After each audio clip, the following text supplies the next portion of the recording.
de la compte.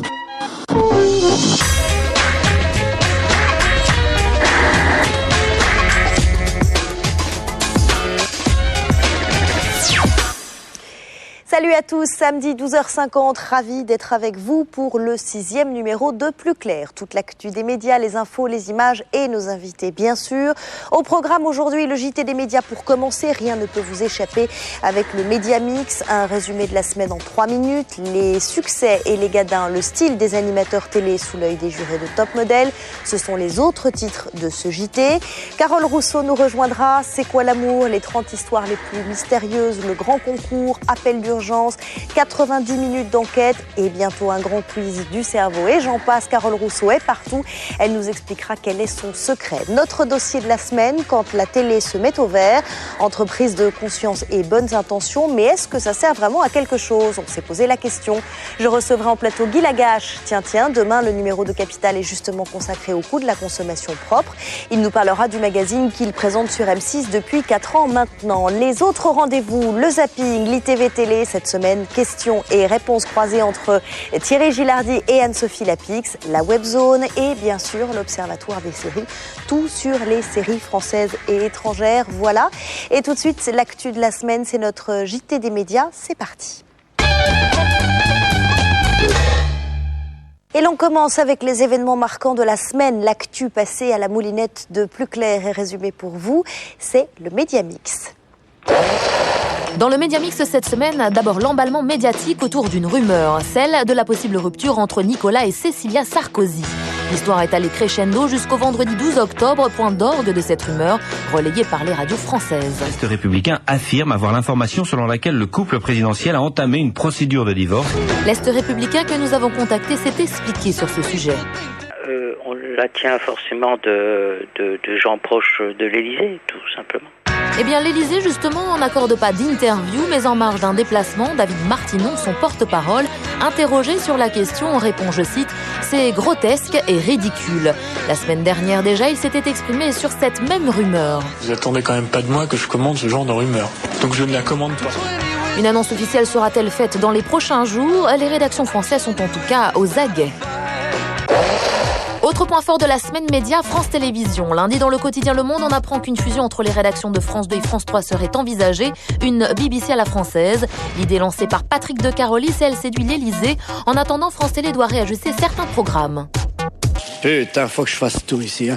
Résultat, Patrice Duhamel, numéro 2 de France Télé, sort son joker, le Calimat, un indice de satisfaction sur un panel de 10 000 internautes. Son utilité reste à définir.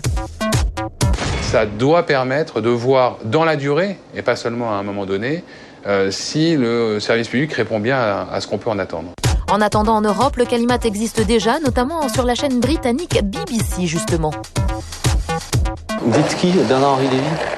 Le combat de la semaine, parce qu'à la télé, il y a tout type de combat, c'est celui de ces deux hommes. À droite, Henri Guénaud, conseiller et plume de Nicolas Sarkozy. À gauche, BHL, qu'on ne présente plus. Tout commence sur France Inter, le mardi 9 octobre. Interrogé sur la politique du gouvernement, BHL s'en prend à Henri Guénaud.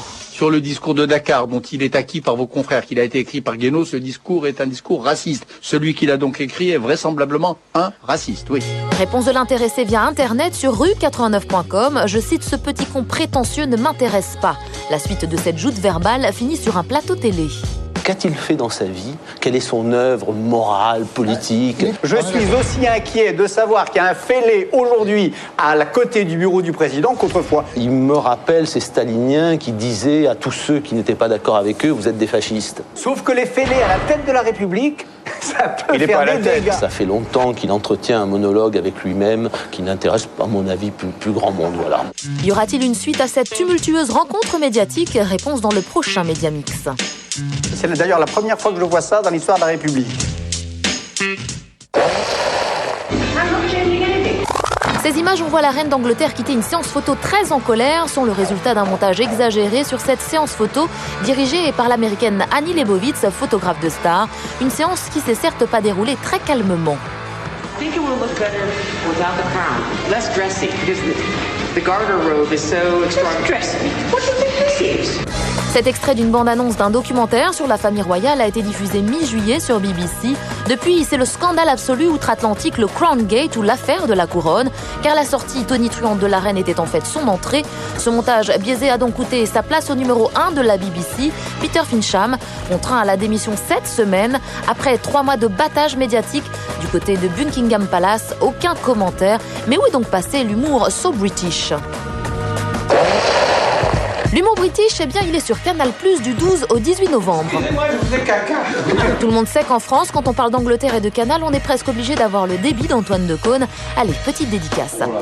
Du 12 au 18 novembre prochain, la chaîne cryptée passe en mode british avec des soirées spéciales, des docs, des séries, de la musique, du sport, des courts-métrages et en plus toutes vos émissions préférées seront en mode UK. Alors forcément, vos animateurs chéris ont pris la pause ce mercredi pour cette jolie photo. Adriana Carambeu est présidente, si, je vous jure, présidente du jury de Top Model qui revient le 29 octobre sur M6, actuellement en tournage. Aux côtés d'Adriana, Rosalie Afflelou, ancien mannequin, Brice Compagnon, connu pour faire des castings dans la rue, et Benjamin Galopin, styliste pour le magazine French. Tous ont l'habitude de repérer les futurs grands mannequins. Et nous sommes allés leur demander ce qu'ils pensaient du look des animateurs télé. Julien Dugast.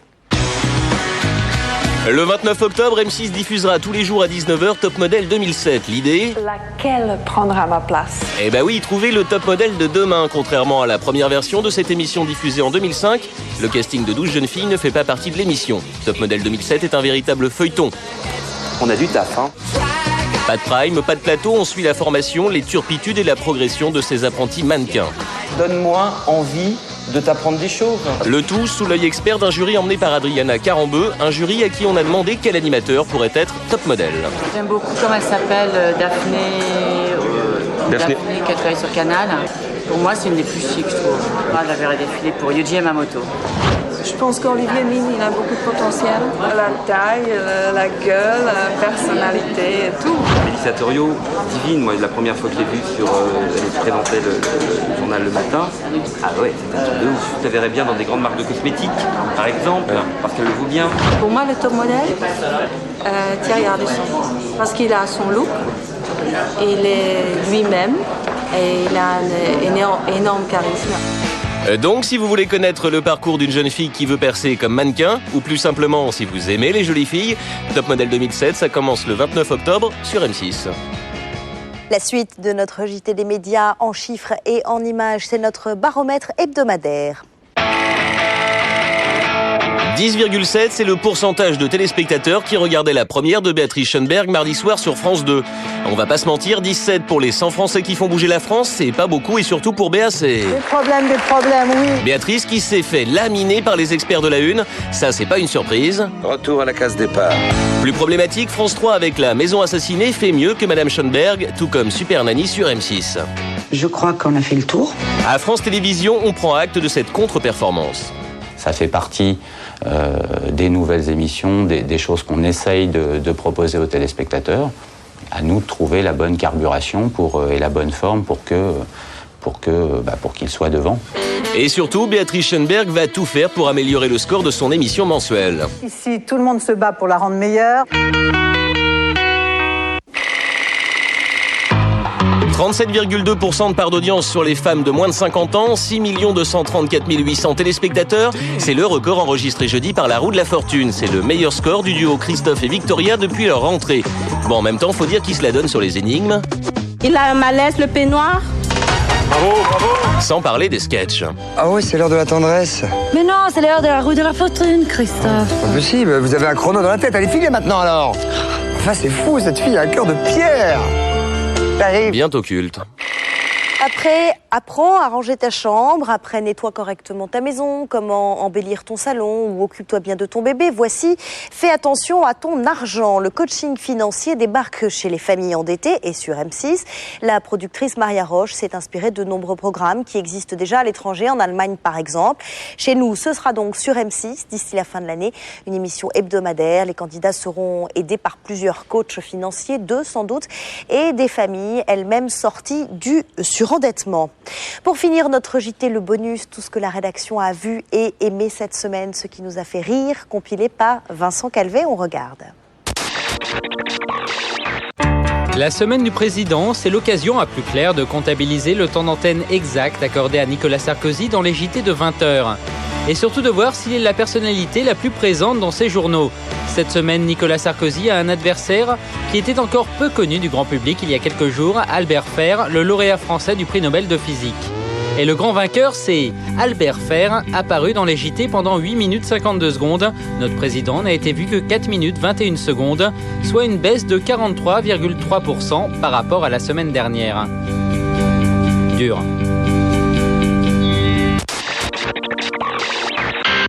Voici maintenant le top 3 des bugs de la semaine. À la 3e place, on trouve Noémie, une jeune animatrice de la chaîne Europe 2 TV.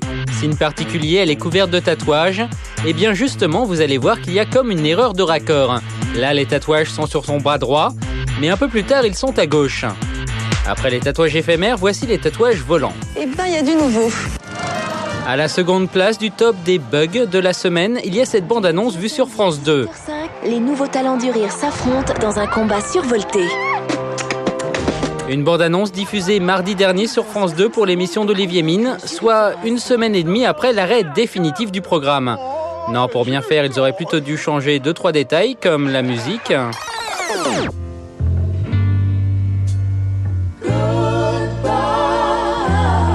et le texte. Là, c'est raccord. Mais la première place des bugs vus à la TV cette semaine, on l'a trouvée la nuit sur un programme de Call TV de la chaîne NT1.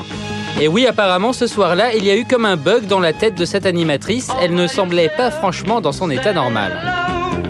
Ah, eh bien bonsoir. Bonsoir à ceux qui viennent de nous rejoindre sur NT1. Ah ouais, quand même. Elle fait plein de bruit selon comment on la manipule. On n'est pas toujours dans une émission sérieuse où je ne fais que parler de la politique. C'est-à-dire que pour que ce soit une émission sérieuse, il manque peut-être quelque chose. Une petite coupe ? Non, ça va aller. Non. Vous voulez faire de la télé, vous voulez savoir comment parler comme un animateur? Alors notre rubrique Karaoké TV est faite pour vous. Cette semaine, vous allez parler comme Julien Lepers. Écoutez attentivement l'extrait. Tennis, joueur de tennis né le 30 août 1982. Je suis entraîné depuis 2006 par l'ancien numéro 1 mondial Jimmy Connors.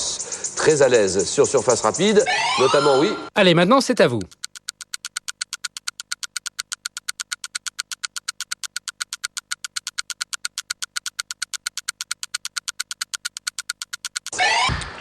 Andy Roddick. C'est vrai qu'il parle vite, ce Julien Lepers.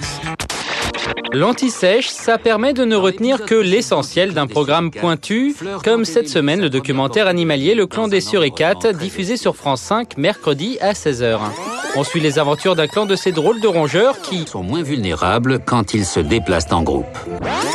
Seulement, ils vont se séparer. Fleur est une femelle qui a bien raison de s'inquiéter pour sa progéniture. Le gang des Balboa se dirige vers le terrier où se cachent les petits de Fleur. Mais finalement, bonne nouvelle. La détermination de Fleur a évité un désastre. Tout est bien qui finit bien.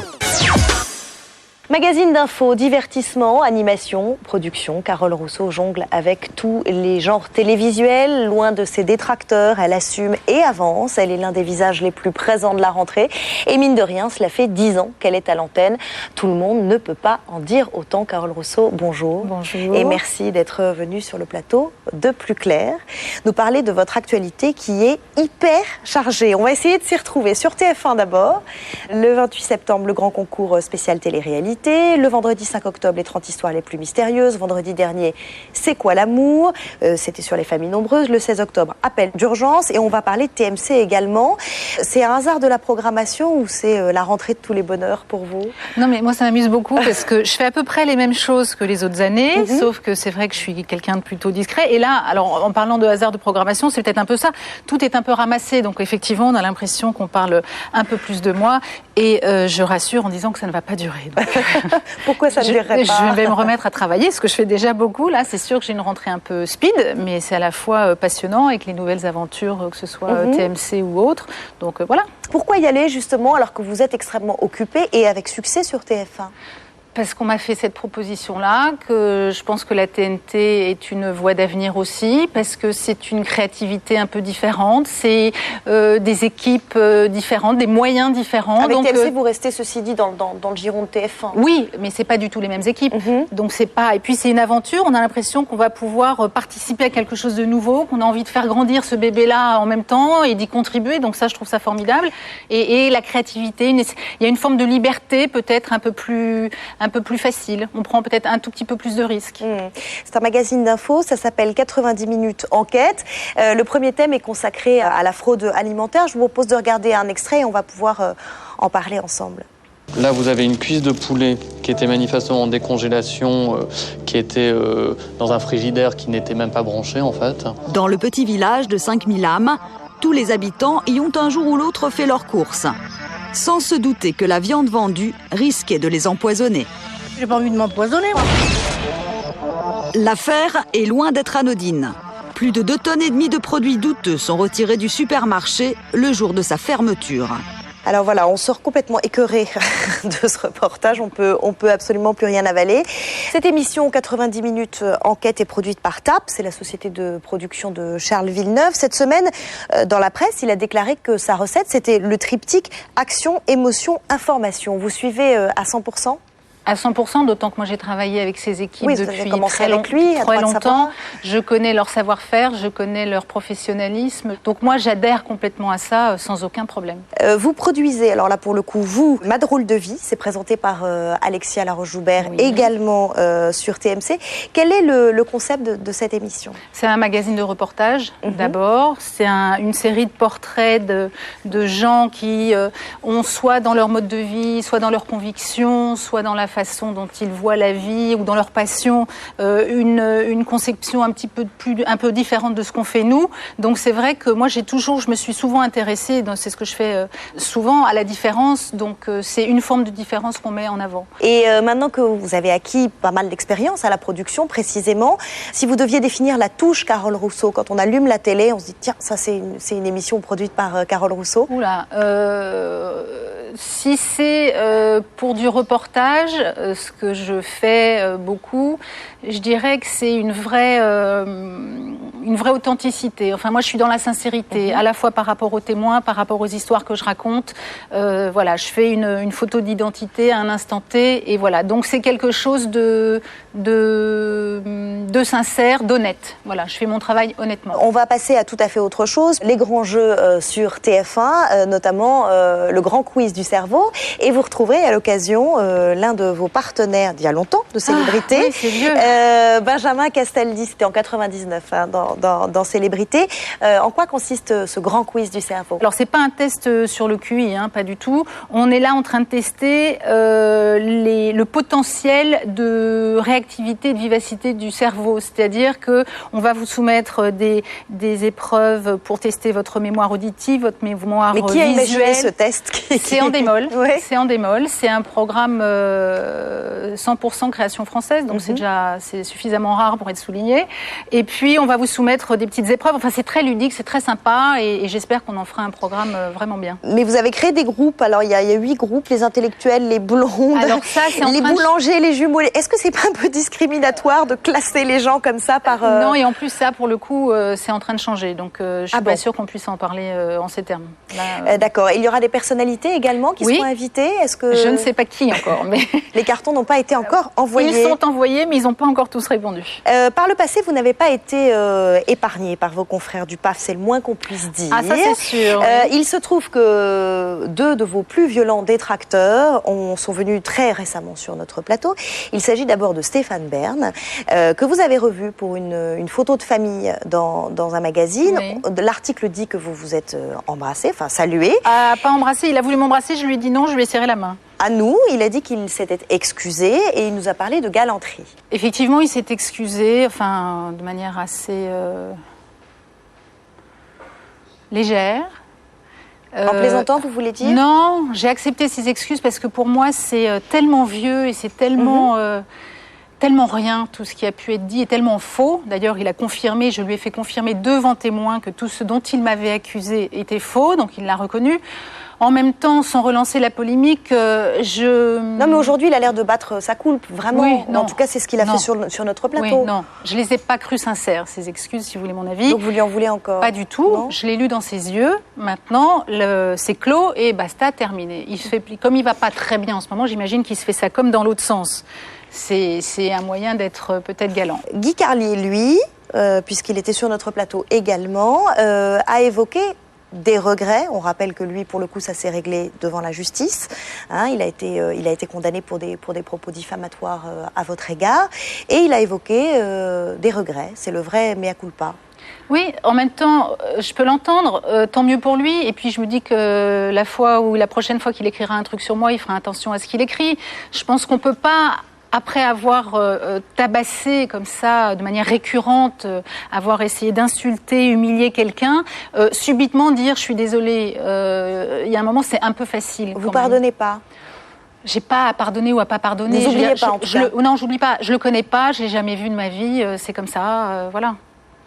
C'est dommage. Merci, en tout cas. Et puis je pense qu'on a une responsabilité aussi quand on est quelqu'un d'antenne. Et on peut pas dire tout et n'importe quoi sur les gens. Parce que ce qui a été dit, c'est grave et ça ne se fait pas, je trouve. En tout cas, c'est dit. Merci d'être venu sur ce plateau, nous parler de votre foisonnante actualité télévisuelle. Restez avec nous à suivre après la pub, le zapping. Vous retrouverez l'ITV Télé, l'Observatoire des séries, la Webzone et sur le plateau de Plus Clair, Guy Lagache. À tout de suite, juste après la pub. Retour sur le plateau de Plus Clair, tout de suite, comme promis, le zapping. Quand deux personnalités de la télé font les questions et les réponses, ça donne l'ITV Télé cette semaine. Thierry Gilardi et Anne-Sophie Lapix se sont prêtés au jeu. L'émission de télé que tu aurais aimé inventer? 5 colonnes à la une. Chante-moi ton générique de télé préféré. Alors j'ai la voix complètement cassée là. Mais je crois qu'à une époque c'était Santa Barbara qui nous dira. Avec quel animateur du PAF prendrais-tu une douche? Avec Harry Roselmack, bien sûr. Quel est l'animateur ou l'animatrice du PAF le plus mal habillé? C'est Monsieur Drevet, celui qui fait la météo. Lui, il n'a pas de pull, il a des tricots. Quelle est l'animatrice ou l'animateur du PAF le mieux habillé? Claire Chazal. As-tu regardé la nouvelle émission de Béatrice Schoenberg sur France 2? Non, parce que Emmanuel Chin a organisé ce soir-là un dîner à la suite d'un séminaire sur 7 à 8. C'est de sa faute. Avec quelle personnalité t'a-t-on déjà confondu? Enrico Macias. Quelles sont les initiales de ton pire ennemi dans le PAF? Alors, j'ai pas de pire ennemi dans le PAF. J'en ai eu à l'époque une, quand j'étais sur LCI, et c'était HD. Elle était horrible. Le journal de Claire Chazal ou le journal du Havre? Chaque chose en son temps. À 20h, c'est Chazal. À minuit... L'émission qui te remonte le moral? L'émission qui me remonte le moral, ça pourrait être les interviews de Michel Drucker avec Bernadette Chirac. Si tu devais partir sur une île déserte, tu partirais avec Yves Calvi ou Julien Lepers? Yves Calvi, quand même. Tu es plutôt William Lémergie ou Thierry Beccaro? Bruce Toussaint. Est-ce que tu kiffes Arlette Chabot? Ouais, plutôt, c'était ma patronne à France Inter.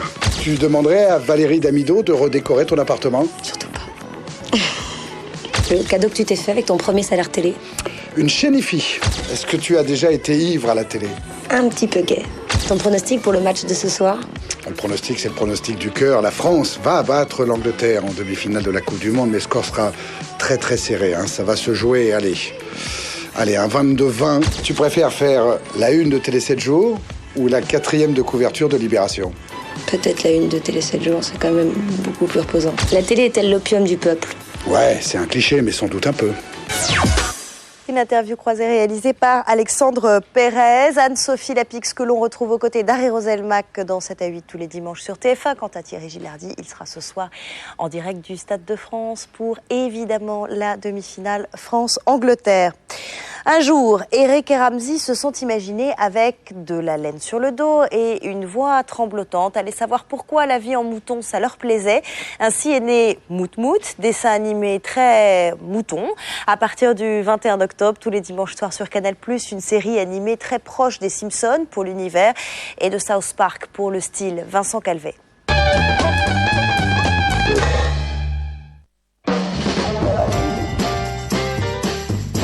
Et si on était tous des moutons? C'est un peu la question que nous pose la série d'animation Mout Mout. C'est pas moi, c'est toi, t'es Fonce-D. Fonce-D. Tu es le chat Fonce-D. Chat Fonce-D. Tu connais pas le concept? Premier qui dit que Fonce-D, Fonce-D. Fonce-D. Cette série met en scène des moutons lâches, vaniteux et irresponsables, bref des moutons qui nous ressemblent, avec un humour potache que l'on doit aux deux créateurs de la série, Eric et Ramsey. Alors la télé, il se passe quelque chose d'incroyable! La demande de la chaîne, c'était qu'on traite d'un sujet, d'un fait de société, et très vite, on n'arrive pas à tenir, nous, ça.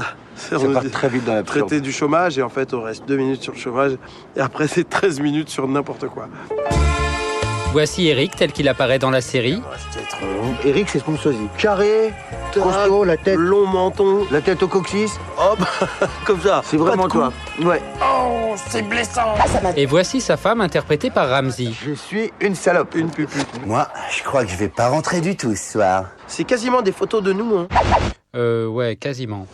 Une série d'animation qui épingle les travers de notre société, qui parodie des personnages célèbres, critique les médias, le tout en dressant le portrait d'une famille déjantée. Ça ne vous rappelle rien? C'est vrai, on n'est forcément pas très loin de l'univers des Simpsons. Quant à l'animation rudimentaire et l'humour trash... Vas-y, t'es super. Tu peux pas pousser ton gros cul, là. J'ai besoin de 50 €. Un gros cul. C'est bon. Là, on se rapproche plus du style South Park. On était fans des Simpsons et on l'est toujours, et des South Park, et on espère avoir ce genre de carrière dans la longueur, mais bon, après ça dépend du public. Ça ressemble beaucoup à marier 2 enfants. Love and marriage. Alors ça tombe bien, je viens du congrès des pharmaciens, ils ont sorti un truc pour la NASA, c'est pour le cosmonaute obèse. Ça existe soit en gélule pendant 6 mois par jour pendant 6 mois, soit ceci, c'est une gélule et vous êtes tranquille pour les 6 mois à venir. Mais ça me paraît parfait tout ça, mais excusez-moi, comment on la prend celle-là? Dans ton cul Dans mon bout. Je rigole, merci. C'est dommage. Mout Mout sera diffusé tous les dimanches à partir du 21 octobre sur Canal+. Le comédien Jerry Seinfeld est réapparu dans une série. Pendant 10 ans, sa sitcom Seinfeld avait triomphé sur la chaîne NBC.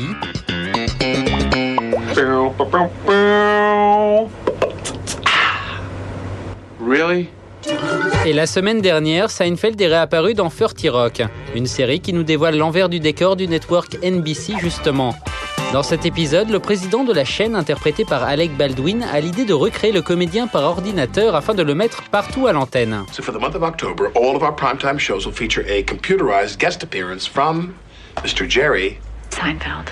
If you didn't kill her, why didn't you stay?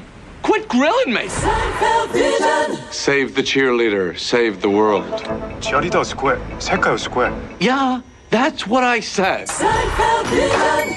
L'occasion pour Seinfeld de faire la promo du film d'animation B-Movie qui sera sur les écrans en fin d'année. I'll give you $1 million and 5 free commercials for your animated feature B-Movie. And you let me run this for 1 week. $2 million to the charity of my choice, 10 free commercials for B-Movie opening November 2nd, and I do nothing.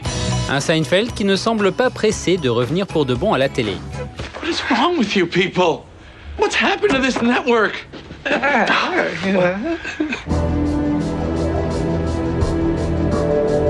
Cette semaine, plusieurs acteurs de série se sont retrouvés sur le banc des accusés. Kiefer Sutherland, alias Jack Bauer de la série 24, a été condamné à une peine de prison ferme de 48 jours pour conduite en état d'ivresse. Fans de 24, rassurez-vous, ce jugement ne va pas retarder la production de la 7e saison. Autre condamnation cette semaine, celle de Michelle Rodriguez. La comédienne qui est apparue dans la saison 2 de Lost vient d'être condamnée à 6 mois de prison ferme pour violation de conditionnel.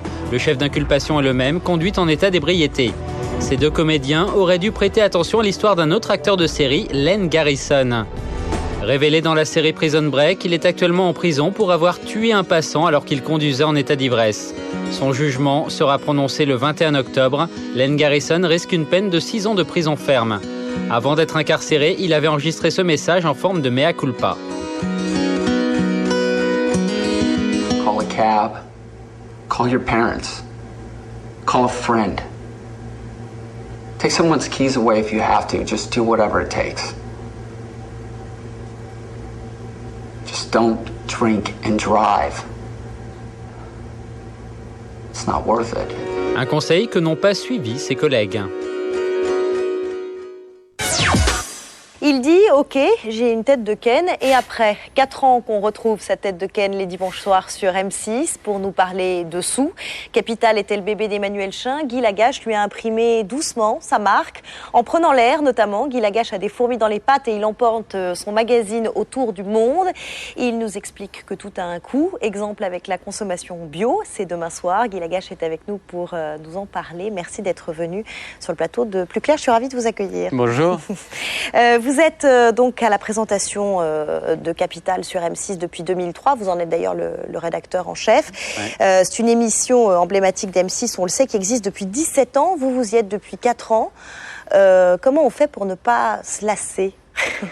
Parce que en fait, en tant que journaliste, ce qui m'intéresse, c'est de voir comment le monde fonctionne, avec un prisme qui est celui de l'économie, enfin surtout celui des rapports de force, mais qui est à peu près le même job que fait n'importe quel journaliste, si ce n'est que nous, on a un angle qui est d'ailleurs pas simplement de s'intéresser au coût, mais au fonctionnement des choses, y compris d'ailleurs dans l'écologie, qui est le thème de demain soir. La consommation propre, c'est donc programmé demain, dimanche soir.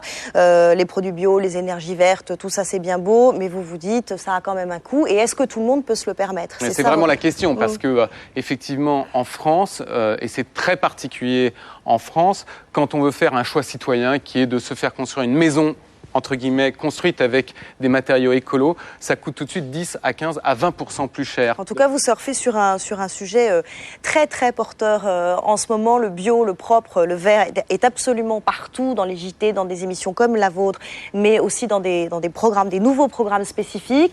La France semble enfin avoir, elle aussi, sa Green TV, simple effet de mode ou réelle utilité face à l'urgence. La télé serait-elle devenue écologiquement correcte ?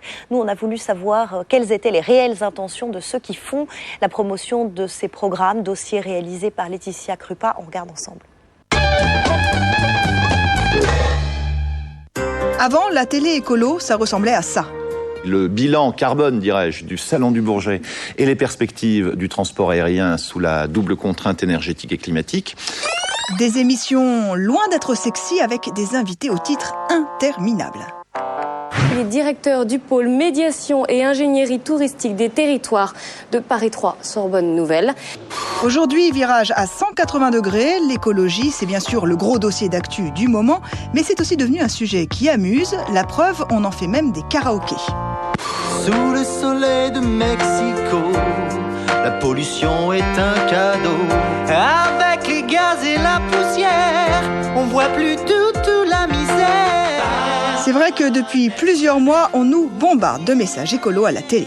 C'est pour lui qu'hier, nous étions parmi les premiers à introduire des pots catalytiques en Europe. Si de nouvelles idées nous aidaient à mieux maîtriser notre énergie. Vous pouvez faire un petit geste simple. Le bon geste à faire, c'est de ne pas laisser le chargeur de votre téléphone portable branché. Et c'est pas bon pour la planète. Et tout est devenu prétexte pour parler écologie. Au Brésil, Globo TV, la reine des telenovelas, a même produit une saga sur l'histoire de la forêt amazonienne, des larmes, de la passion et du sang, tout ça au service de la cause verte. This is a saga of man, their conquests, and the challenges they faced to live in harmony with nature. A story not yet finished. Nós queremos a nossa floresta. Au Brésil, la telenovela a un impact populaire beaucoup plus important que les émissions de divertissement. C'est vrai que c'est nouveau, mais c'est un excellent moyen pour aborder un débat national comme l'écologie. En France, on n'en est pas encore tout à fait là. Les programmes sont plutôt plan-plan, même si on essaye quand même de renouveler le genre. Sur LCI, par exemple, on a appelé à la rescousse une héroïne populaire, la navigatrice Maude Fontenoy. Je ne sais pas s'il y a des ambassadrices rêvées ou non. Je pense qu'il y a des gens qui sont passionnés par des sujets. Moi, par le fait que j'ai habité toute ma vie sur un bateau, je suis forcément passionnée par la nature et mon engagement écologique, ça ne se résume pas à sauver les dauphins. Allez hop, on y va. Ça chauffe.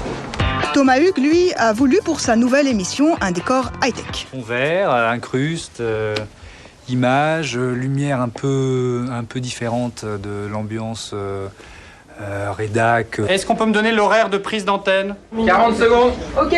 On a vraiment cherché à avoir un ton, à avoir une patte, à avoir une écriture qui soit assez dynamique, qui soit pas trop non plus donneuse de leçons. Allez, on est parti. Ça chauffe sur iTélé. On la surnomme NKM. Nathalie Kosciusko-Morizet est secrétaire d'État chargée de l'écologie, en pleine discussion sur le Grenelle de l'environnement. Il était bien votre sujet dans le truc là sur les déchets. Alors, est-ce que l'écologie est la mode de la télé en 2008 ? Je pense que c'est surtout pas un effet mode. Moi, je pense que l'écologie, c'est le grand enjeu du 21e siècle. Et ce qui serait bien, c'est que la télé réussisse à développer des choses qui ne sont pas que anecdotiques, que des petits sujets, mais aussi inciter à une réflexion de fond sur ses propres pratiques. Parce que bon, c'est comme ça que ça bouge, quoi. Une chose est sûre, depuis la rentrée, les programmes verts font partie d'une vraie logique de grille dans le monde. Le bon baromètre, c'est le MIPCOM à Cannes, le salon international des contenus audiovisuels. Cette année, la Green TV a carrément eu sa journée. J'ai beaucoup aimé votre présentation. Pour moi, c'est très important de me tenir au courant des tendances.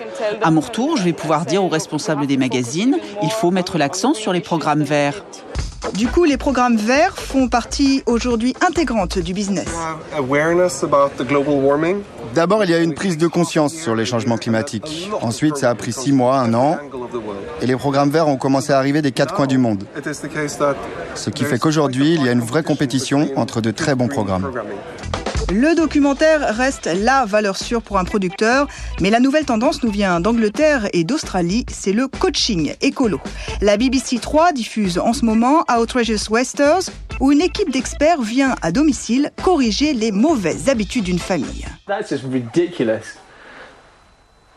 Look at that. Your games consoles. Tell me, lads, how many of them have you got? A lot. Because that's like 20. And then I'd probably break something. I think we should break them.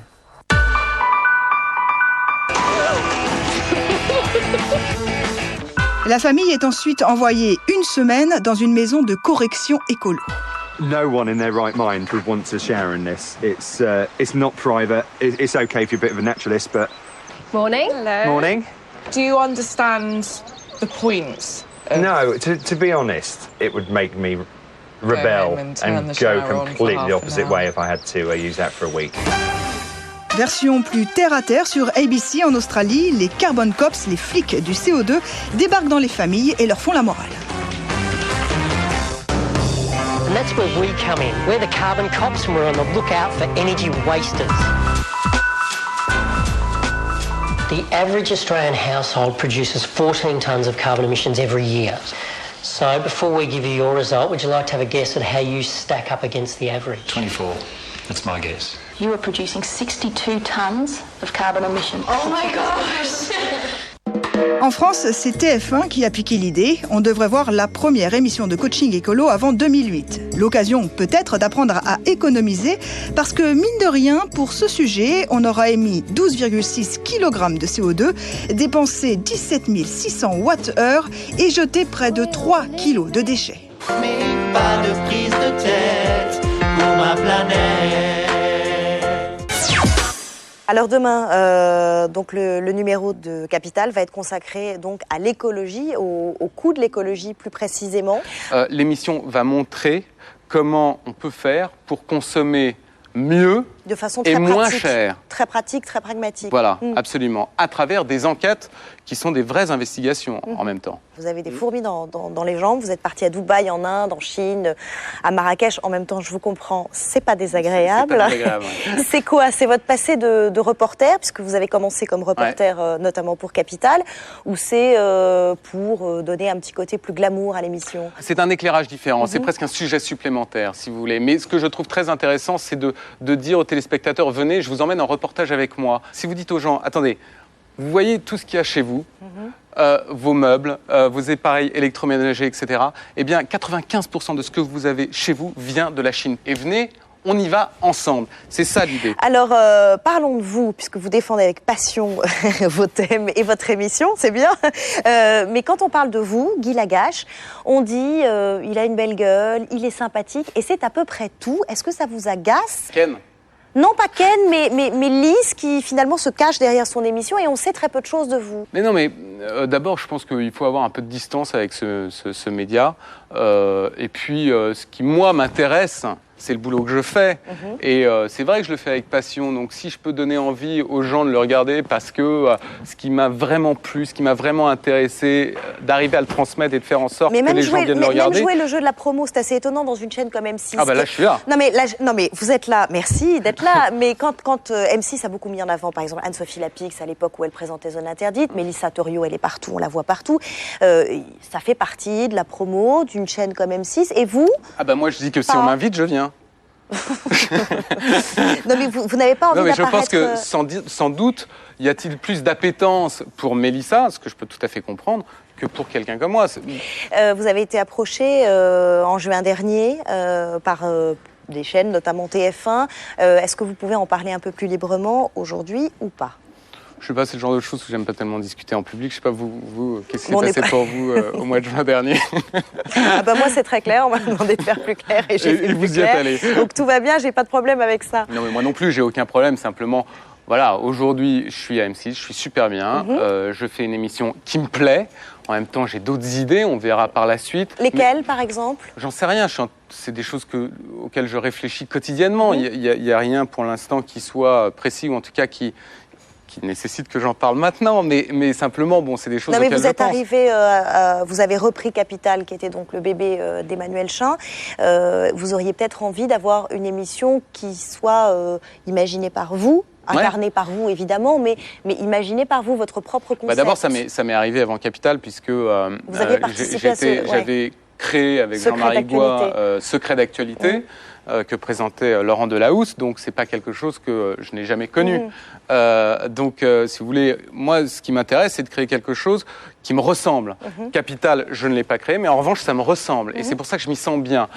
J'espère que la prochaine émission dont je m'occuperai, que ce soit devant et derrière la caméra, me ressemblera. C'est ça qui est important, que je sois à l'aise avec ce que je fais. Merci Guy Lagache d'avoir été avec nous sur le plateau de Plus Clair. Merci beaucoup. Merci beaucoup.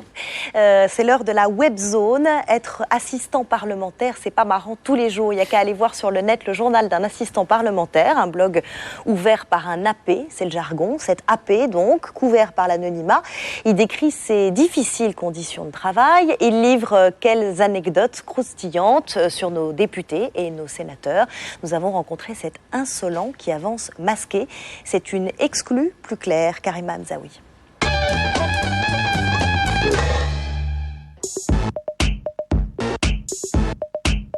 « 331 sénateurs et 3 fois plus d'assistants parlementaires. Parmi eux, Monsieur Z, un blogueur masqué qui balance ce qui se passe en coulisses. Ça s'appelle les offs du Parlement et c'est sur ce site. Monsieur Z, un homme que nous avons rencontré. Pourquoi je reste anonyme malgré tout? Pour pouvoir être un petit peu invisible, pouvoir écouter, pouvoir laisser traîner les oreilles. Et comme ça, les gens parlent et ne sont pas influencés en se disant « Mon Dieu, si je lui parle, ça va sortir quelque part, je vais me faire taper sur les doigts. » Bruit de couloir, rumeur ou on-dit, tout finit sur ce blog. Déjà épinglé, Jean-Louis Borloo qui confie à un parlementaire dans un couloir de l'Assemblée, je cite, « Ce Grenelle de l'environnement, j'en ai marre ». Monsieur Z était là, bien sûr, il entend tout et écrit tout. Autre indiscrétion glanée auprès de ses collègues assistants parlementaires, Jean-François Copé qui aurait porté une oreillette lors d'une journée parlementaire de l'UMP à Strasbourg. Indiscrétion ou ragot, finalement, avec ce blog, on ne sait pas vraiment ce que cherche Monsieur Z. C'est une profession de frustration, assistant parlementaire, en fait. Il faut savoir, on commence assistant parlementaire, on finit assistant parlementaire. Pourtant, 2 hommes que vous connaissez bien ont exercé le même métier, Xavier Bertrand, actuel ministre du Travail, ou encore un certain François Fillon, Premier ministre. À part ça, quoi de neuf dans la webzone? L'année dernière, vous avez découvert ce spot de pub vantant les mérites d'un écran haute définition, 250 000 billes de couleurs rebondissant dans les rues de San Francisco. Allez, rien que pour le plaisir, on vous en remet un extrait.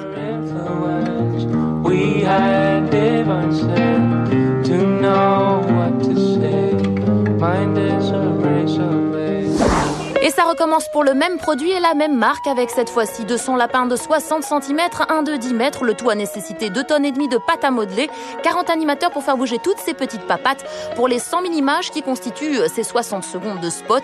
Et oui, ça fait beaucoup de chiffres, alors on vous en rajoute un rien que pour le plaisir. En une semaine, plus d'1 million de visiteurs l'ont déjà vu.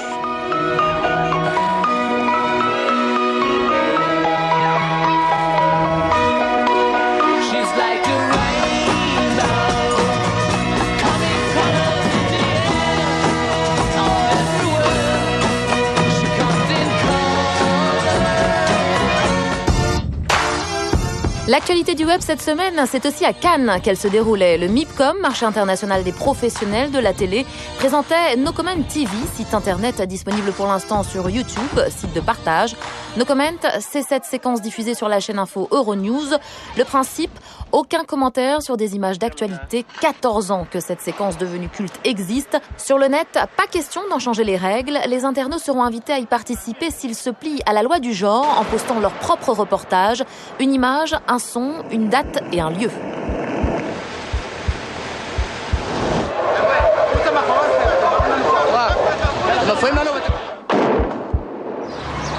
Salut, c'est la chanson du dimanche. Et pour finir, comme pratiquement toutes les semaines, une chanson, la chanson du dimanche. On t'a connu, t'étais partant, on t'a connu, t'étais battant. Certes, on est samedi et normalement ces deux hommes un peu barrés composent et mettent en ligne ces chansons uniquement le jour du Seigneur, mais à plus clair, on a nos entrées au paradis et en bonus, cette exclusivité mondiale demain sur le net. C'est l'effet Coupe du monde, la télé ronde comme un ballon. On a sorti le saucisson, on a tombé le pantalon. Ce soir on éponge la dette nationale, on fait péter le PIB. Allez la France, on va gagner. Allez, ensemble, tout devient possible. Allez la France. Voilà, plus clair, c'est fini. Vous retrouvez tout de suite Pascal Clark qui vous offre le café et Pelle Addition. Je vous donne rendez-vous samedi prochain, 12h50. D'ici là, ouvrez grand vos yeux.